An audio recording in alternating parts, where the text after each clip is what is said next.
story, I'd like to issue a warning. This one features a minstrel show and a character who walks around in blackface. This was a despicable and demeaning practice that dates back to the mid-19th century and lasted until the mid-20th century. It was acceptable at the time, and it was never right. But this period has always fascinated me, and it's a part of the troubled racial history of the United States, and I think it should actually be remembered for what it was. Thank you. I will also include a link in the description to the Jim Crow Museum for those who want to learn more about this part of our history. For nearly a century, people have told of seeing the ghost of the sad minstrel, an apparition in corked blackface who still frequents the old Paulina Theater. He remains behind trying to reclaim his lost fanfare and limelight.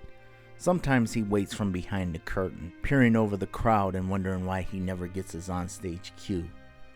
He has seen a young man attend this theater many times, and even though the spirit swears the young man is a blood relation, and unlike some of the other patrons can see him, his attempts to contact him have been mostly ignored. The town founder, Elijah Hathorne, had been a lieutenant colonel during the Indian Wars and had built the Paulina Theater in 1890, naming it after the Paiute chieftain who had died at the hands of civilians during the Snake War. The theater became the crown jewel of the Civic Center, an advertisement of opulence to be seen and marveled at by passengers on the train route through town. Marble steps led up to a domed federal-style building with grand Doric columns and a well-lit marquee announcing the shows in gilded lettering.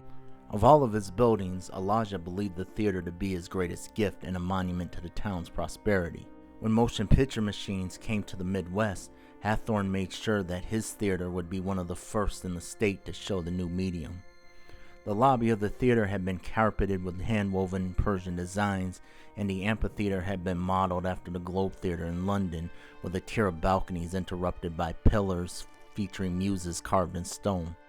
Up to the turn of the century, it hosted various entertainers, passing theater troupes and musical reviews. Vaudeville had been a big hit, and many famous singers and comedians had lighted its stage, including the Cohan family, with their youngest son singing, dancing, and bringing the packed house to its feet.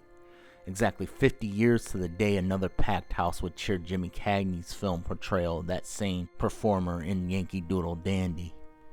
Unfortunately, the proudest and most publicly acclaimed of Elijah's buildings had also been the showcase of what he considered his greatest and most personal failure, his youngest son.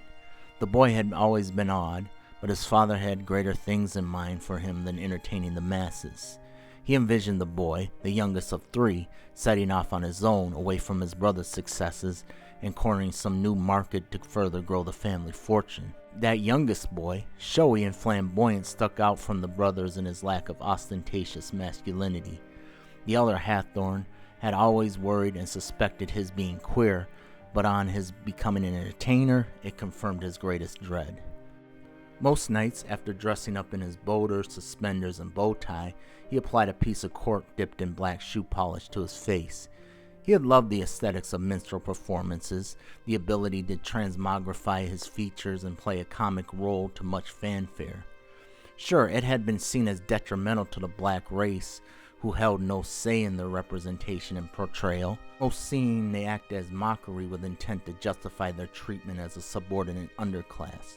Philip could certainly sympathize with such concerns, but he was an entertainer whose job had been to give the people what they had clamored for most. Besides, to Philip Hathorne, the act of donning blackface was an art form done in affection. He had seen many beautiful black men in his time and had become infatuated with a few, but thought the complications stemming from relations with one would lead to more severe consequences than the current risk he employed in coupling with Caucasian men. Philip could bring down the house with his exaggerated laughter and could then drive the same people to tears at his crying reminiscence of Dixie. Audiences would regale him with a standing ovation most nights, and many prominent citizens would be waiting back in his dressing room for him in order to celebrate his talent. Their eyes would be full of awe and disbelief, as if they now stood among the rarity of greatness hardly witnessed in life. He became a beloved entertainer who ranked among town's best and most talented. Benefiting from his celebrity, he dined at the city's best restaurants, attended high society parties, and even enjoyed the luxury of being tipped off on bathhouse raids. Even when he hadn't been tipped off, he would simply walk out of the back door, casually greeting police on their way in. Charles McKinnon had been one of the prominent citizens to greet Philip in his dressing room. This young man's flamboyant lifestyle and reputation led Philip to suspect him of being gay, though he did not know for sure. He had been hard to read at first. Philip proceeded cautiously, only asking vague questions and looking for a hint of innuendo and some other sign of interest. On the 5th visit, Philip finally confronted him about his persuasion. Charles answered him with an open-mouthed kiss. They then fell into each other's arms and made love on a settee provided in the dressing room. A year-long relationship followed where the two had been seen in each other's company at functions and restaurants, enough of a commotion to get people talking. Many who look back on their clandestine relationship view it as destined to fail from the very beginning. McKinnon, the desultory son of a wealthy magnate, had been known to many as a philandering, irreverent profligate. Philip, on the other hand, had been known as a serious and morose young man whose family looked down on him as a performer and believed he had wasted whatever cultivated talents the Hathorne fortune had developed in him. What had doomed the relationship most had been Philip's desperate attachment to the young man. The slightly younger McKinnon had had the upper hand in the relationship, having no care for it in the first place. He had put in minimal effort while the onus of keeping everything stable fell on Philip, and McKinnon ceaselessly exploited such a love for all it's worth. The more he denied Philip, the more desperate and prone to suggestion his lover became. One night, the two could be heard from outside Philip's residence fighting violently. After minutes of yelling, a man had been heard sobbing and begging the other not to leave. Witnesses said they heard the sobbing man being beaten and tossed around the room, crashing hard against the apartment's furniture. A friend, upon hearing of the incident, at first felt elation at Philip finally standing up to the brute, but that soon turned to dismay when he heard of the begging and ensuing violence. After his lover left him for another man, Philip joined a traveling theater troupe. He had only been with them for 3 shows, having been fired for no showing the 4th. He had missed the show after having spent a night in jail during a bathhouse raid. He returned to his hometown penniless with his spirit broken, falling into a deep depression he had tried to drink away, and as a result never again achieved the level of success he once had at the Paulina. No longer having the protection that came with celebrity, he had spent nights in the city jail either due to drunken, disorderly conduct or due to sodomy charges.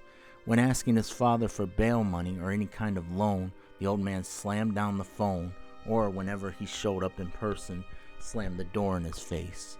Philip died a year later of a heart attack backstage while waiting for his cue for a bit role. His sparsely attended funeral boasted of a few nostalgic fans who remember the old days and even featured a past lover or two. The only Hathorne to attend had been his mother, who still kept in contact despite her husband's disapproval. Recently, he had been seen by the night janitor, a black man who had been mopping up the stage. Philip, in that phantasmal limbo that causes a confusion and disorientation at being trapped between two worlds, approached the man as if to speak to him. He had been within a foot of him when the man looked up from his task. At first he jumped back, startled by the specter in blackface, but then stood in place and stared at him. He then laughed at the ghost. "Even hell's too embarrassed to have you." He went back to his mopping, ignoring Philip's continued exhortations.